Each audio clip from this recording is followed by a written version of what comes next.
गुरु जी शुक्राना, गुरु जी अनंतम शुक्राना हमारे गुरु जी महाराज का। ओम नमः शिवाय, शिव जी सदा सहाय। ओम नमः शिवाय, गुरु जी सदा सहाय। शुक्राना अनंतम शुक्राना। जय गुरु जी, जय गुरु जी, जय गुरु जी। अब हम 42 मतलब 42वां चैप्टर पढ़ रहे हैं, जिसका शीर्षक है सती खंड महात्म्य। मतलब अब जो है सती से रिलेटेड डिटेल बताई जा रही है। ब्रह्मा जी बोलते हैं, इन स्तुतियों को सुनकर शंकर जी प्रसन्न हो गए और उन्होंने सबकी ओर कृपा दृष्टि से देखकर दक्ष से कहा कि प्रजापति दक्ष सुनो, यद्यपि मैं स्वतंत्र ईश्वर हूँ तथापि भक्तों के वश में हूँ। चारों भक्तों में ज्ञानी सबसे श्रेष्ठ है। ज्ञानी मेरा ही स्वरूप है और उससे अधिक प्रिय मुझे कोई नहीं है। इसी प्रकार तू केवल कर्म के द्वारा ही संसार सागर से तरना चाहता था। तेरा यह कर्म मुझे अच्छा नहीं लगा और मैंने तेरे यज्ञ का विध्वंस कर दिया।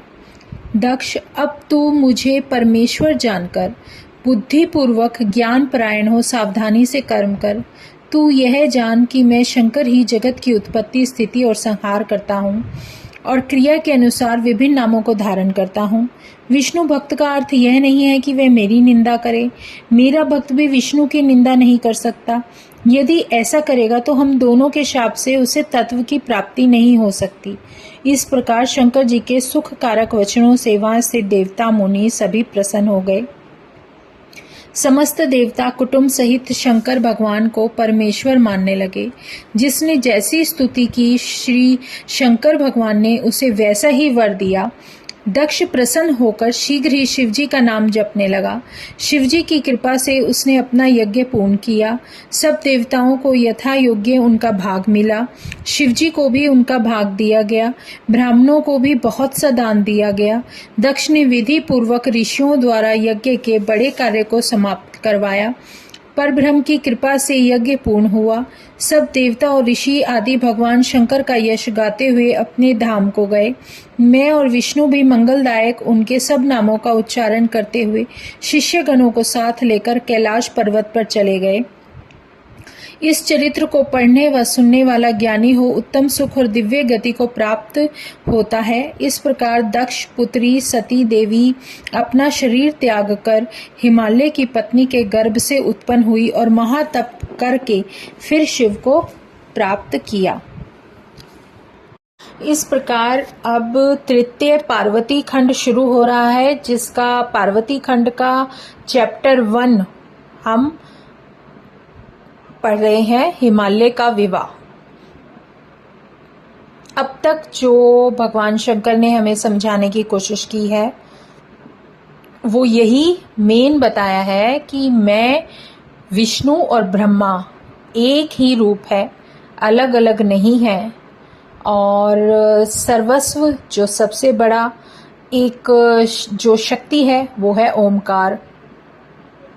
ओमकार के अंदर ही हर शक्ति समाहित है, चाहे वो माता है, चाहे वो आपके कोई भी भगवान है, हर कोई उस ओमकार के अंदर ही समाहित है।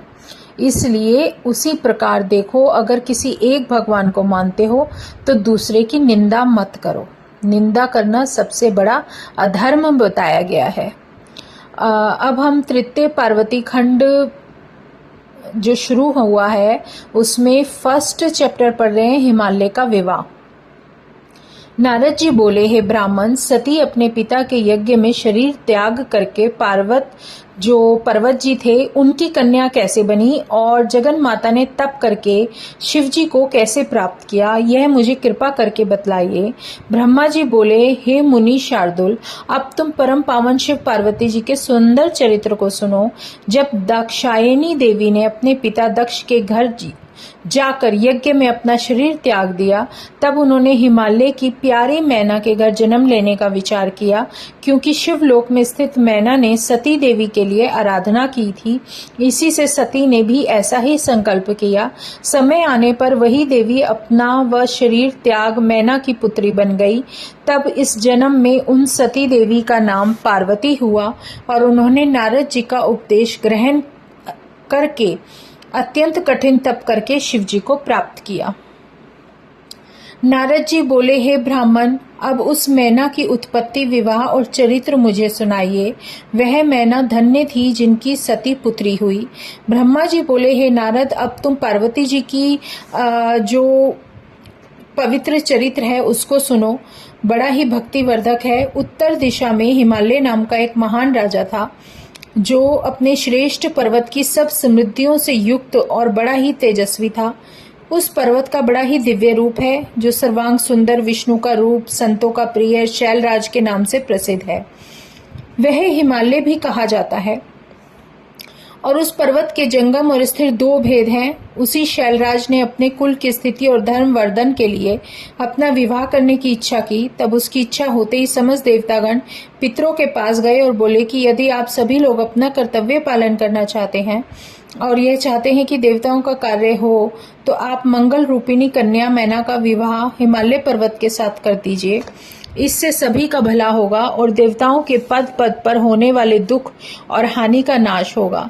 ब्रह्मा जी बोले, देवताओं का यह कथन सुनकर पितृगणों को अच्छा लगा और उन्होंने अपनी पुत्रियों के शाप की बात याद कर अपनी पुत्री मैना का विवाह हिमालय के साथ कर दिया। उस विवाह में बड़ा उत्सव हुआ और हरि आदि सभी देवता और मुनि हिमालय के विवाह में सम्मिलित हुए। फिर विवाह का उत्सव समाप्त होने पर सभी देवता और मुनीश्वर शिव शिवा का ध्यान कर अपने धाम को चले गए। हिमालय उत्तम पत्नी पाकर बड़े आनंदित हुए। हे मुनि, वही हिमालय और मैना का विवाह है जो मैंने तुमसे कहा। अब इसके आगे क्या सुनना चाहते हो वह कहो। पूर्व आख्यान नंबर 2, सेकंड चैप्टर है पूर्व आख्यान। नारद जी बोले, हे ब्राह्मण, हे महाप्राज्ञ, अब आप मैना की उत्पत्ति और पितरों के शाप की भी कथा कहिए। मतलब उन्होंने जानना चाहा कि ये जो शाप की बात उठी थी उसको आप थोड़ा हमें डिटेल में बताइए। तब ब्रह्मा जी कहते हैं, हे सुवर्य नारद, अब तुम मुनियों के मंडल में बैठे हुए मैना की उत्पत्ति सुनो। मेरा पुत्र जो दक्ष था उसके 60 पुत्रियां हुई जिनका विवाह उसने कश्यप आदि महर्षियों से कर दिया था। उसमें स्वधा नाम वाली कन्या को उसने पितरों को दिया था, जिससे कि धर्म मूर्ति 3 कन्याएं उत्पन्न हुई। उनमें बड़ी पुत्री का नाम मैना, दूसरी का धन्या और तीसरी का नाम कलावती था। ये तीनों पितरों के मन से उत्पन्न हुई थी, इससे ये अयोनिजा मानी गई। इनका नाम लेकर मनुष्य सारे लाभ प्राप्त कर लेता है। ये तीनों जगत वंद्य माताएं हुई और ज्ञान की निधि तथा तीनों लोकों में विचारण करने वाली हुई।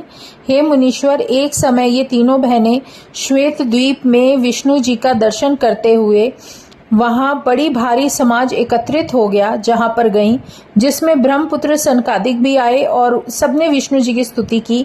और सनकादिकों को देखकर सभी लोग उनके स्वागतार्थ उठ खड़े हुए, परंतु ये तीनों बहनें उनके समादर के लिए नहीं उठी, क्योंकि शंकर जी की माया ने उन्हें मोहित कर दिया था। शिव जी की बलवती इच्छा यही प्रारब्ध है और उसके नाम बहुत हैं। सारा जगत उसके अधीन है।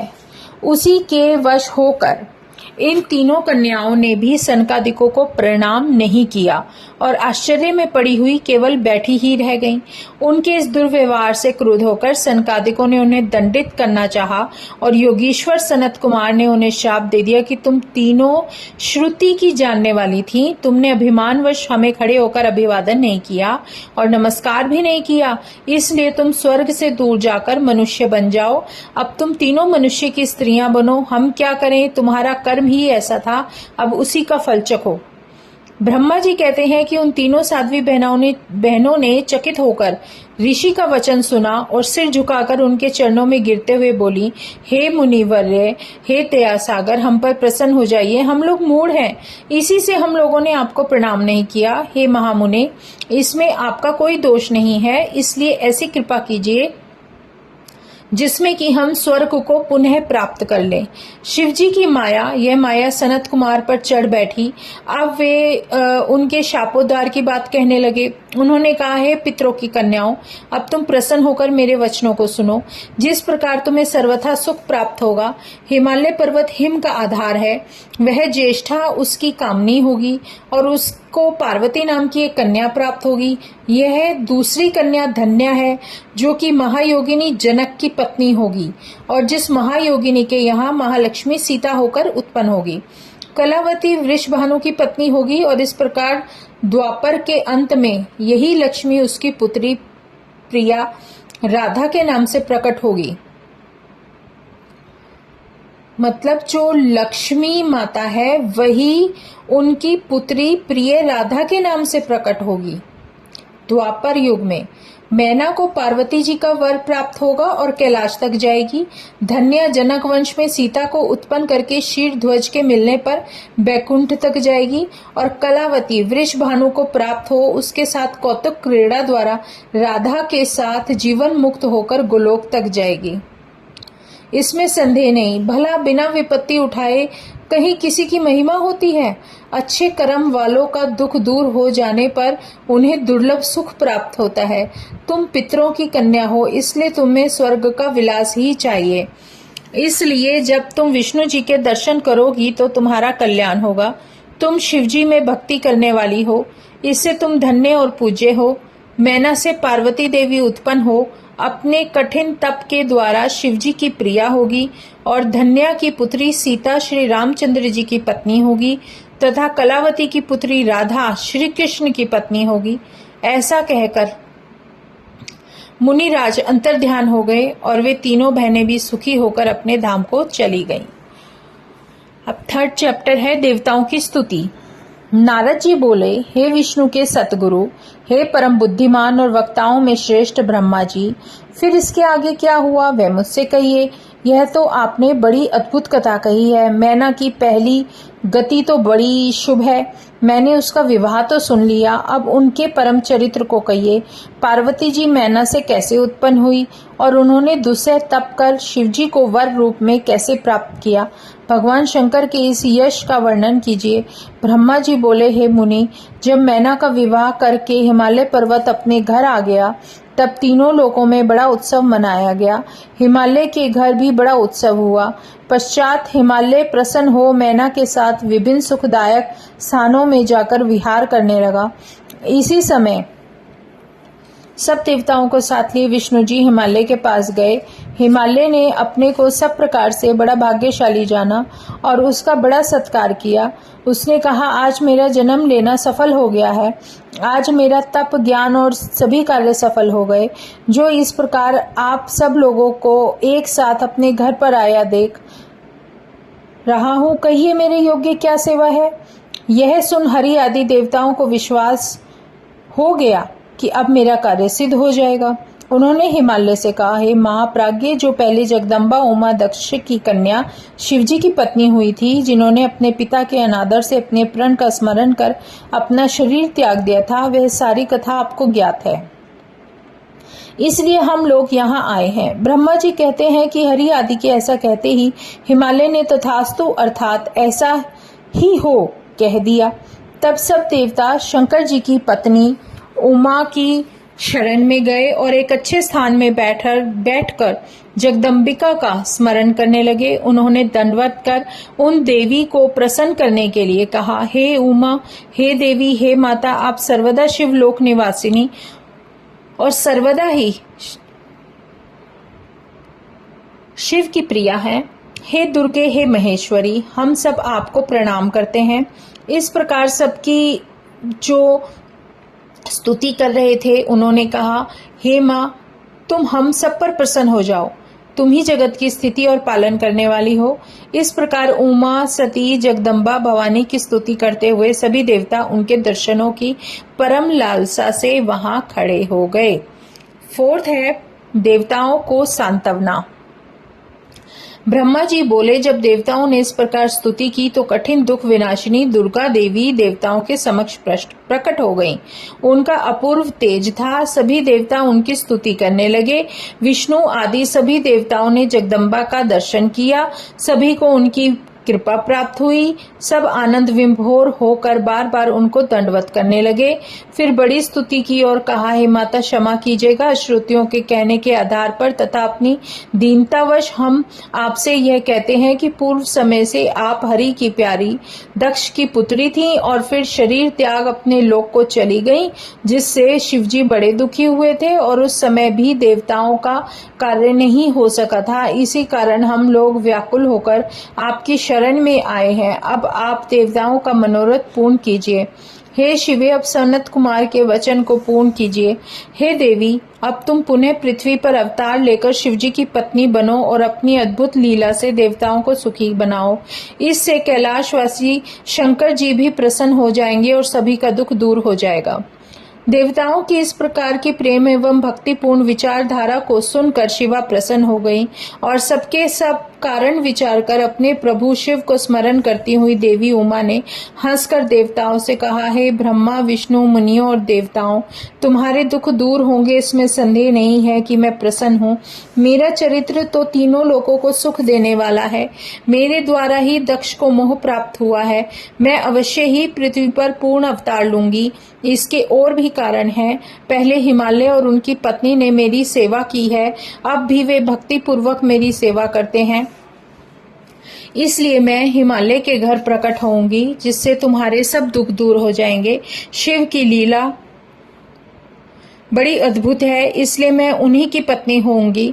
मैं जानती हूँ कि जब से मैंने शरीर छोड़ा तब से पति मेरी चिंता में दिगंबर हो गए हैं और मुझ सती के वियोगी महेश्वर आज भी मेरा वियोग नहीं सहन कर पा रहे हैं। मेरे कारण उन्होंने कुवेश धारण कर लिया है, गले में अस्थियों की माला पहन ली है और कभी शांत नहीं रह पाते तथा निरंतर जागते ही रहते हैं। वे रुद्र मेरा पानी ग्रहण करना चाहते हैं, अतः मैं हिमालय के घर जाकर अवतार लूंगी। मैं हिमालय की पत्नी मैना को सांसारिक गति दिखाऊंगी। मैं अपनी भक्ति से रुद्र प्रिया होकर महातप के द्वारा निसंदेह देवताओं के कार्य करूंगी। मेरा ये वचन सत्य है। अब तुम सब देवता अपने स्थान को जाओ और शिवजी का भजन करो। उनकी कृपा से निसंदेह तुम्हारे सब दुख दूर होंगे। कृपालु शिवजी की कृपा से सब मंगल ही होगा और मैं उनकी पत्नी होकर तीनों लोकों में वंदनीय एवं पूज्य होती चली जाऊंगी। यह कहकर वह विश्वात्मा अपने लोक को चली गई। देवता भी अपने धाम को चले गए। दुर्गा का यह चरित्र जो ध्यान से पढ़ेगा और सुनेगा, उसकी सब मनोकामनाएं पूर्ण होंगी। जय गुरु जी, शुक्राना गुरु जी, अनंतम शुक्राना हमारे गुरु जी महाराज का। ओम नमः शिवाय, शिवजी सदा सहाय। ओम नमः शिवाय, गुरु जी सदा सहाय। शुक्राना, अनंतम शुक्राना।